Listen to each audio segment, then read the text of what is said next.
আজকে আমরা আলোচনা করব বাংলাদেশের টি-20তে সেরা 10 অধিনায়কের পারফরমেন্স নিয়ে। চলুন শুরু করা যাক। প্রথমে আছেন শাহরিয়ার নাফিস। তিনি কিন্তু একটি ইনিংসে একবারই ব্যাটিং করেছেন, 25 রান করেছেন। তার অ্যাভারেজও 25। তার স্ট্রাইক রেট যদি আমরা দেখি 147.05 এবং তার বেস্ট কিন্তু 25 রান, এবং তিনি বাংলাদেশের প্রথম টি-20 ক্যাপ্টেন। দ্বিতীয়তেই আছেন সবার প্রিয় মোহাম্মদ আশরাফুল। 11 ইনিংসে ব্যাট করেছেন, 189 রান করেছেন, 18 তার এভারেজ এবং 61 তার স্ট্রাইক রেট, এবং তার বেস্ট কিন্তু 61, এবং তিনি কিন্তু বাংলাদেশের দ্বিতীয় টি-20 ক্যাপ্টেন বলা যায়। তিনিই আছেন সবার প্রিয় সাকিব আল হাসান। 39 ইনিংসে ব্যাট করেছেন, 826 রান করেছেন, এভারেজ 25 এবং তার স্ট্রাইক রেট কিন্তু 130, এবং তার বেস্ট যদি আমরা দেখি 70 রান, এবং তিনি কিন্তু বাংলাদেশের 3 নাম্বার বা তৃতীয় টি-20 ক্যাপ্টেন।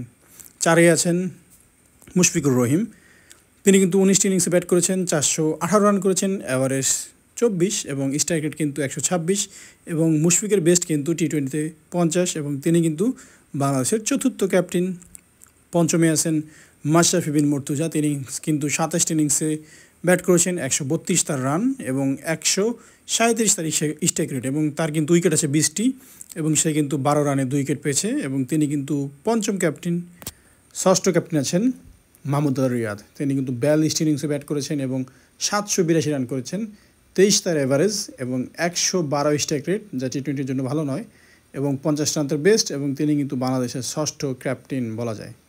সপ্তমে আছেন মোহাম্মদ সোহান। অল্প কিছু ইনিংসে ব্যাট করেছেন এবং অল্প কিছু রান করেছেন, 104 রান এবং এভারেজও 104, এবং স্ট্রাইক রেট কিন্তু 148, এবং বেস্ট তার 42। সে কিন্তু বাংলাদেশের 8 নম্বর ক্যাপ্টেন। 9-এ আছেন মোসাদ্দেক হোসেন সৈকত। তিনি কিন্তু একটি ইনিংসের জন্যই ক্যাপ্টেন ছিলেন, কোনো রান করেননি, তার এভারেজও 0, তার বেস্টও 0। তার মানে মোসাদ্দেক হোসেন সৈকত সেই ম্যাচে কিন্তু ক্যাপ্টেন ছিলেন, ব্যাটিং করার সুযোগ পাননি। তারপরেই আছে নাজমুল হাসান শান্ত। 22 ইনিংসে ব্যাট করেছেন, 394 রান এবং এভারেজ কিন্তু মাত্র 18, খুবই খারাপ টি-20-র জন্য। স্ট্রাইক রেট 107 এবং তার বেস্ট কিন্তু মাত্র 53 রান। তারপরে আছেন লিটন কুমার দাস। খুবই বাজে পারফরমেন্স, মাত্র 4 ইনিংসে ব্যাট করেছেন, 17 রান, এভারেজ একদম খারাপ 4, এবং তার স্ট্রাইক রেট কিন্তু 68, যা টি-20-র জন্য কখনোই ভালো নয়। এটা খুবই খারাপ। ধন্যবাদ সবাইকে।